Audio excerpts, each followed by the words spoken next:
Hey, this is Chris Connors back again. It is Black History Month, and all month long, we've been sitting down talking to real pioneers, people who have made a difference in our community. And we are here today at the Columbia Fire Station, the Columbia Fire Station, the main one on Laurel Street downtown. And we are with the man, the chief of the City of Columbia Fire Department, Chief Aubrey Jenkins. How you doing, sir? I'm doing great today. Thank you for being here. Wonderful. Thank you for having us. There's so much history in this building. It's the first time that I've ever been here. Some of the older fire trucks in here. These things, they actually ran. They're real. Yeah, you got to get out more. I know. I do. So, first African American fire chief, City of Columbia. Tell us a little bit about yourself and how did you get to this point, this prestigious point? Well, actually, I was actually born in the city of Columbia. I was born and raised in Saxon Homes. Okay. Out there. So, grew up in the public schools, and when I got out of school, I actually went to school for criminal justice, so I didn't really have fire department on my mind. Okay. But a friend of mine came to the fire department. He was telling me about it. I said, you know what, I guess I'll apply for it too. Applied for it, got in the door.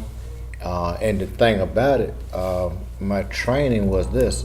They took me out back, they gave me a helmet, they gave me a coat, they gave me some boots, they gave me some pants, and they took me back on the inside the first day and said, you see that truck? I said, yeah. When that truck moved, you'll be on it. So that was it? That was my training. But something happened. The first week I was here, we actually went to a fire. And as we began to put the fire out, and one of the battalion chief called me and said, Jenkins, come here. So I went over there, the house burned down. Mm-hmm. We were sifting through the rubber, and we found a 5-year-old girl that had been burned up. Mm. Right then, I knew that this job was serious, and I started everything I could to learn about fire.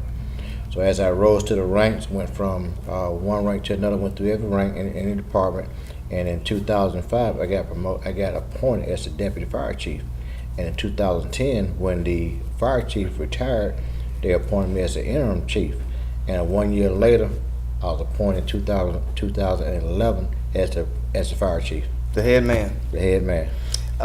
Let's go back to the beginning of the Columbia Fire Department. I saw a picture over there, and it said something about, I think it was 1950 something. It was the first Negro fire team. What is that picture about? Well, that picture is about back in 1953 when African Americans first came to the fire department. Mm-hmm. There were headlines like African Americans to start working at the fire department. Negroes, that's what they were calling them about in the picture. They said Negroes were to start working at the fire department. Mm-hmm. Then you had headlines like Negroes are learning quick. Mm. So that was an inspiration to me. And as a matter of fact, it was I called them the original 8. Because there was 8 that started back in 1953.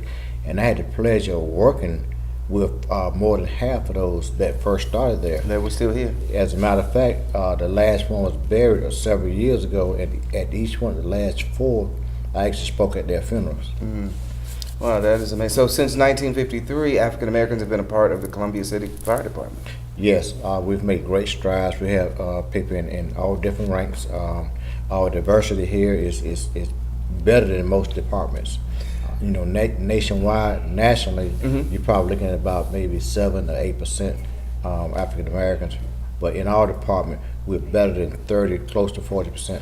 And I noticed Columbia, the city of Columbia, has been very progressive with African Americans in high-ranking positions. Of course, with the mayor and the city manager, mm-hmm. and of course yourself. So African Americans are making some great strides here in the city. I think we're making some very good strides. We're just blessed to be in the positions, I always say, for a time such as this. For young kids who are thinking about maybe becoming a fireman, what would you say to them? What kind of career could they expect? Well, anytime I interview anybody for a position in the fire department, the one thing I want to make sure that they're not looking for a job. I want to be looking for a career. Mm-hmm. This is a very good, exciting career that you can make for yourself. So I always encourage, not only but anybody, but particularly African Americans, if you want to be a part of the department, apply. Get it in the door. We'll put you through recruit class and do well in recruit class. With graduation, we'll put you on the truck. Do you have to be a college graduate now, or can you come right after high school, or how does that work? All you have to be is 18 years old, so you can come right to high school. And the good thing about it, and I try to encourage people on this note, is that if you want to pursue your college education, you can do so in the department. And the city actually have a tuition reimbursement plan.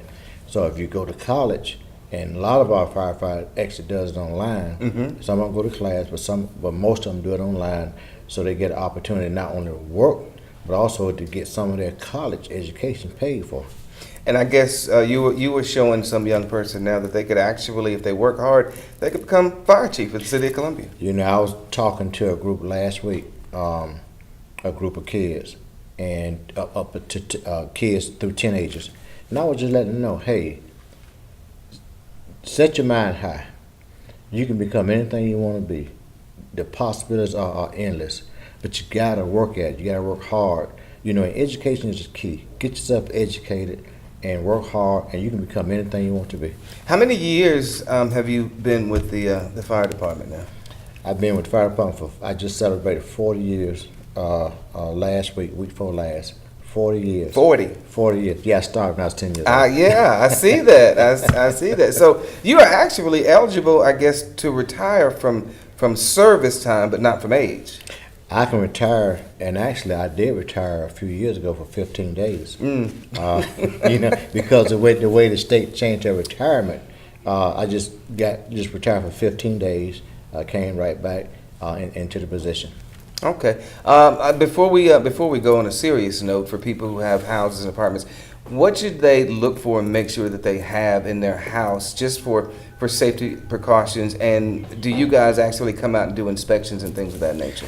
Well, we don't do. Now, when I first started in the fire department, we did what was called a home inspection, where we get on the truck, we would canvass neighborhoods, knock on doors, and ask them, do they want a courtesy inspection? Yeah. So we're going and look for stuff like overloaded appliances plugged into, drop cords. Right. Some things you could see that maybe we couldn't see. Absolutely. Some things that you see but just don't really think about. You know, we talked to them about having space heaters and fireplaces and all that nature. But the other thing that we always talk to anybody about, is the need to have a working smoke alarm. Now, some people have smoke alarms, but they don't have a working smoke alarm. Right. Make sure you got a fresh battery in it. Because mine is beeping at my house right now. Well, That's probably not a good thing. Well, let me tell you what happened. You know when a baby cries, what does it mean? It means they're hungry, or they want some kind of attention. Absolutely. So when your smoke alarm starts beeping, it's telling you that I need a battery. Right. I'm low on the battery. Right. So you make sure you get that smoke alarm changed, the battery changed. Now, we all know what just happened at Allen Benedict Court. What about like a carbon monoxide detector or something like that? Is that important to have in your home? I think it's very important, because if you're using any type of gas-laden products such as heaters, washers, dryers, Gas oven, gas if you're using a gas oven, if you're using hot water heaters, so you want to make sure you got a carbon monoxide detector, because see, one thing about carbon monoxide, you can't smell it, you can't see it, and you can't taste it. So you got to make sure you got something that can do all them things for you. And carbon monoxide is important. It's a silent killer, and you can go to sleep and you may not wake up. Yeah, absolutely. The baby right here. This is the steamer here. The zero drawn by horses. Oh, really? Because I wasn't here then. You keep telling me you wasn't on that 1953 photo. I thought one of those guys looked like you over there. Well, I'll tell you what, now, one of the guys in that photo was Captain Aaron Coles. When I first came into the department, he actually took me under his wings. I was at his station on Divine Street. And, Now, this was one of the first. This was one of the first African American persons to come here to the fire department. So when you started as a young guy, he was probably an older guy. When I started here, I think he had something like 26 or 27 years in when I first started here, if I can recall. Okay. So again, he kind of took me under his wing, and the one thing that I told him, because I wanted to make sure that I always say, there are there are trendsetters, Mhm. and then there are path walkers. They were the trendsetters. Right. I'm just a path walker because I'm walking down the path that they already set. Mm. And so, one thing I told him, I said, before you retire, I said, one thing I want to be, I want to at least become an engineer. So, and it happened. Before he retired, I became an engineer. As a matter of fact, I was 6 months before he retired. I was 6 months away from becoming a captain.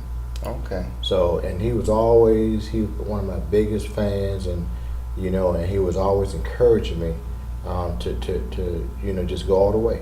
And I'm sure there's a lot of people in the department now, people that you mentor now, that are kind of coming along, the younger guys, and showing them the way and taking them under your wing. Because, I mean, you at this stage, you know where all the bodies are buried. You've been here for a long time. You know what to do and what not to do. So I think that's really important. I know where a few of the bodies are. So this baby right here, you said this was drawn by horse? This is drawn by horses.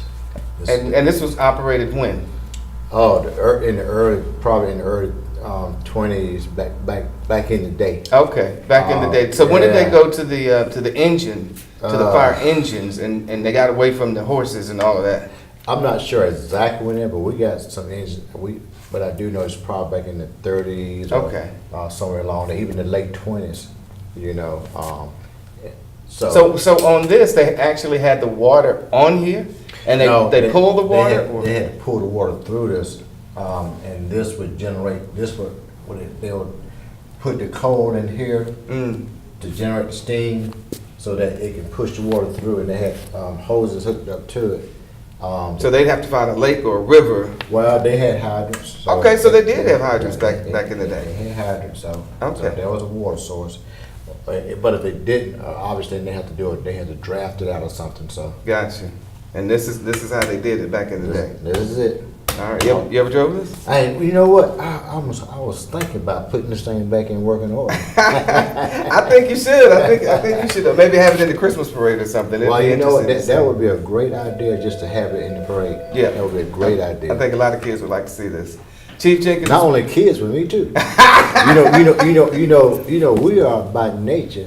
We are big kids with a lot of toys. Oh, absolutely. That's why I'm walking around here looking at this stuff. I'm like, this is amazing. They Yes. actually use this stuff. Absolutely. It's amazing the way it works. They even have the coal in here. That's That I right. guess they would put in the furnace to make the steam in order to turn. That's right. It's actually very cool, man. Nowadays everything's so modern. I mean, we got air conditioning, truck heat. Yeah. When I first came here, we didn't have air conditioning truck. As a matter of fact, I have driven a truck that had no cab on it at all. No AC, nothing. No, you Oh, just got in it no. and you went.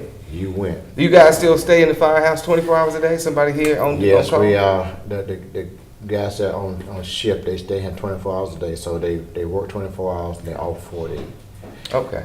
So they're here. Someone's always here unless they're out on fire. How far out do you guys go? I know that you cover the city of Columbia, but you also go out into Richland We County. cover our department's very fluid because we not only am I responsible for the city but the county as well. Okay. So we encompass the whole Richland County. We got 32 stations that we respond out of to encompass the whole county, all 660 square foot of it, not including Fort Jackson. But we do. If there's something happening on Fort Jackson, we'll get called out there. We'll go out there and respond and help them out. You do it all. We do it all. All right. Chief Aubrey Jenkins, Thank thank you. So you. much. Appreciate you. Appreciate you and all you do for the city. Okay, thank you.